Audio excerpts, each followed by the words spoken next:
Hey yo, welcome back to the channel everybody. On today's menu, stop being outcome dependent. Let's eat. Alright, so number 1, practice indifference.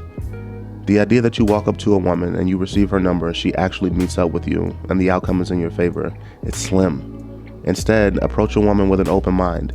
Don't worry about if she's going to say no, if she's going to give you a fake phone number, or if she flakes after a few text exchanges. You've already overly invested in what hasn't happened yet. You've effectively handicapped yourself and issued an L, all because you thought about 4 or 5 outcomes that don't exist. Listen, fear of loss equates to scarcity. That's someone who's become outcome dependent. So okay, let's say you ask for her number, she says no. So what?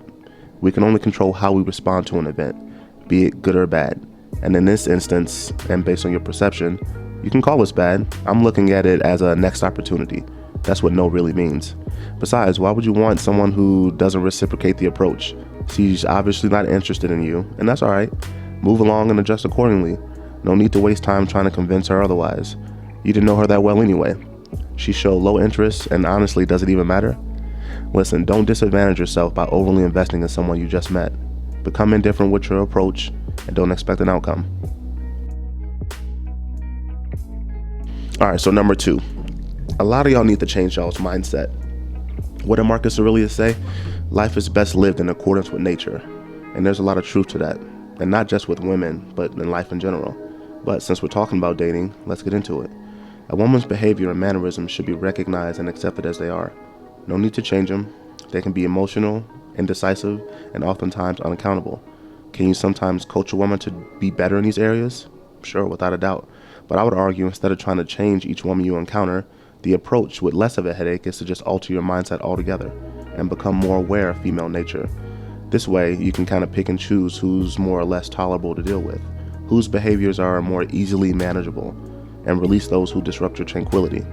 Your mindset is a state of established attitudes, principles, and standards that you should hold to maintain your character and confidence, not to be compromised if you can help it.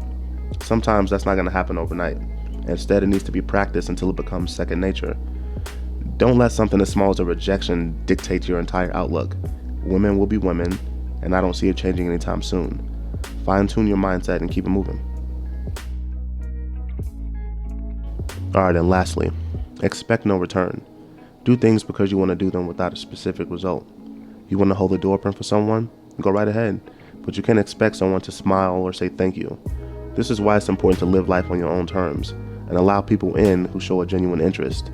It's an excellent way to kind of sift out the frauds, because while you're doing whatever makes your life enjoyable, you'll be able to recognize those who are sincerely appreciative of your habits and your behaviors. Those things don't go unnoticed. Allowing yourself to become dependent on external circumstances and reactions of others only hinders the true to self-experience. Listen, your happiness isn't someone else's responsibility, and it shouldn't be at their will because a certain feedback wasn't received.